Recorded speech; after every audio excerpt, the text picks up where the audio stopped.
Yang namanya tauhid, orang bertauhid itu Pak, orang yang paling sesuai dengan logika, orang yang paling ilmiah, orang yang bertauhid Pak. Dan orang yang berbuat syirik, orang yang paling gak ilmiah. Buktinya, coba sekarang, adakah di teknik sipil pelajaran tentang kapan waktu bangun jembatan yang paling bagus?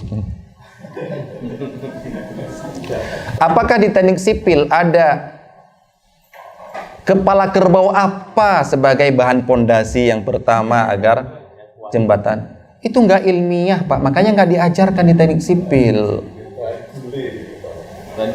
Ya, nggak diajarkan di teknik sipil. Setelah proses ini, sesajen apakah yang paling bagus untuk menguatkan jembatan ini? Itu nggak ada. Kenapa nggak ilmiah? Jadi kalau ada orang, Masya Allah, ini orang teknokrat, arsitektur, bisa merancang jembatan, gini-gini, umur jembatan ini 200 tahun dalam menurut pertimbangan kalkulasi saya, tapi ketika habis jadi, wah ini kalau belum ada kepala kerbau ini bisa rontok. Ilmiahnya mana? Kepala kerbau bisa menguatkan jembatan. Itu adalah takhayul yang telah mengalahkan intelektual dia dari takhayul. Katanya tidak ada sumbernya. Seperti angka 13, angka sial. Mana ilmiahnya?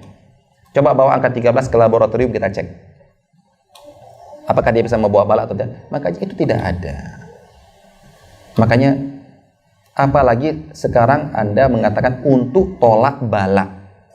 Bala itu musibah. Musibah itu dari Allah. Untuk nolak musibah dari Allah butuh apa-apa yang ditentukan oleh Allah. Bukan ngarang-ngarang sendiri. Hilangkan itu semua. Hilangkan segala tujuannya biar ini, tolak balak, cari keuntungan, biar nih, itu semua kembalikan ke ilmiah. Dan yang paling ilmiah adalah kembalikan Al-Quran dan As-Sunnah. Kenapa kamu lakukan ini? Kenapa kamu takut gini nanti, musibah ini? Karena Allah mengatakan kalau kita lakukan ini nanti akan terjadi kekeringan. Maka saya tidak melakukan. Jadi saya tidak melakukan ini biar nggak terjadi kekeringan. Kenapa? Kamu yakini kalau kita mengeluarkan zakat tidak akan terjadi kekeringan? Iya, karena ada hadisnya. Tapi yang berhubungan dengan dunia misalnya, kembalikan ke ilmiah.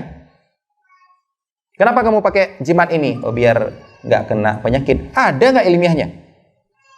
Ambil jimat itu, masukkan ke laboratorium, ada nggak bisa menghindarkan penyakit demam? Nggak ada, tinggalkan. Jadi sebenarnya orang-orang itu diajak memakai logika yang lurus, tapi orang musyrik nggak mau pakai logika yang lurus. Buktinya apa? Ketika Nabi Ibrahim menasehati kaumnya, bilang, ketika mereka menyembah patung, Nabi Ibrahim bertanya, qala hal yasma'unakum id tad'un aw yanfa'unakum aw yadurru. Kalau kalian minta sama mereka dengar nggak? Mereka kalau kalian minta ngasih nggak? Dapat kasih manfaat, menolak bala nggak? Apa jawaban mereka, Pak? Mereka kalau jawab enggak, kena. Enggak. Kalau enggak, ngapain doa? Kan itu kan? Balasannya kan gitu. Kalau enggak, ngapain mendoa mereka? Minta aja sama Allah. Karena mereka tahu kalau saya jawab dengan jawaban ilmiah, kalah kami. Bisa terbantai dengan ilmiah. Nggak perlu dalil dulu. Ilmiah aja dulu. Akhirnya mereka jawab pakai mitos. Dan jawaban itu sampai sekarang masih dilestarikan oleh mereka. Mereka jawab apa? Bal wajadna aba'ana kadzalika yaf'alun. Kami melakukan ini karena memang nenek moyang kami seperti itu. Jadi sebenarnya apa?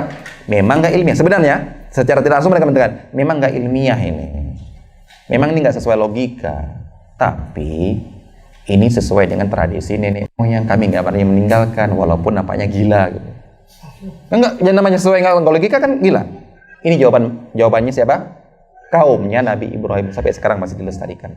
Tanya sama arsitek itu, Pak, kalau nggak ada ini emangnya jembatan akan? Ya nggak juga sih. Terus kenapa gunakan ini, Pak? Ya kata-kata, ya ini sudah.